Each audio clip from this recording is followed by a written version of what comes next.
How's it going, everybody? So I have a really quick video for you guys today. This is going to be the 5 best woodworking projects you can do for gifts. Now these projects are specifically projects that I have done for people in the past for Christmas or for birthdays, and these specifically are the ones that went over really well. Now if you get any kind of good ideas off of this video, feel free to hit the like button. That definitely helps out the channel a lot. And if you have any ideas of your own, I would love to hear them in the comments. I'd like to do some more of these videos if possible. But if nothing else, other people will have more ideas for different projects they can do down in the comments. Anyway, let's get started.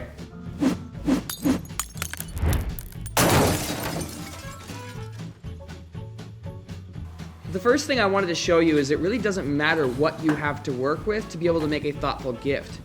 If you have something as simple as a branch off a tree, then that can be enough. I went out to my tree line and I cut down this dead tree, which may have been a little bit of overkill. Once the tree was down, I started off by cutting 1/2-inch slices off the end using a miter saw. If you don't have one of these, you can just as easily do this with something like a handsaw.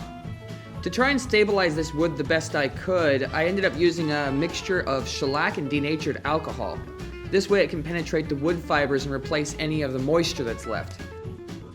People really like the rustic look of these natural pieces. It's important to remember that these coasters will most likely end up with a little bit of a split in them over time, but that really just adds to its rustic charm. Just call it rustic and you'll be fine. One of the absolute easiest projects you can do in a wood shop is a cutting board.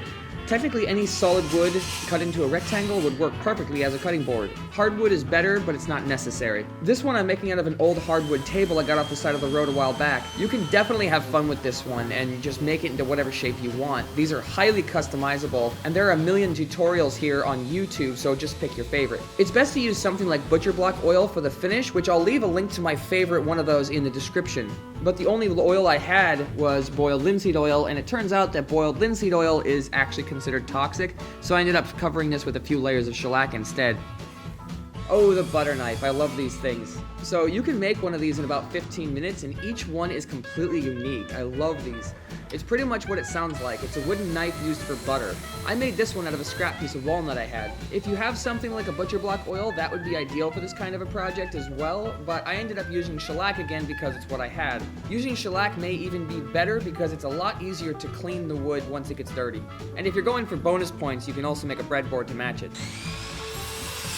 Pencil holders can be made in a variety of different ways by either drilling multiple holes in a board or, like I did, one larger hole. Like I said, people really like these natural projects, and if they want to put anything else in it, like glass beads or something like that, it can become a great centerpiece for your table. All I did was cut off a section of the branch and drill a large hole in it. It's not really that difficult. I decided to reuse my shellac and denatured alcohol mixture from earlier. As I said before, this helps stabilize the wood and keep it from cracking over time.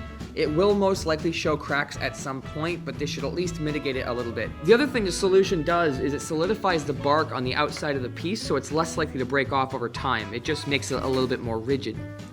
Next up is the candle holder. This is another project that is highly customizable. Basically, it's just a series of holes in any shape of wood that you want. The possibilities with this one are pretty endless. I'm using the same branch again to make mine because reasons. I'm using a 1.5-inch Forstner bit to create the recesses. Then I can use the same shellac and denatured alcohol solution from before. The great thing about this kind of candle holder is all you have to do is drill recesses in any kind of scrap board that you have, and you basically have an instantaneous candle holder. They're really not difficult at all. Well, thanks everybody for watching. I hope you got a few ideas from this video. If you do have any more ideas of quick woodworking Christmas gifts that you can make in the shop, then please leave that in the comments below. I'd love to hear any other ideas that people have for quick gifts. Also, if you know any woodworkers and any of these gifts interest you, send them this video. And assuming you haven't annoyed any of them recently, you'll probably get it. Tell them you'll buy them a clamp. Trust me, that should work. Well, thanks for watching. Catch y'all next time.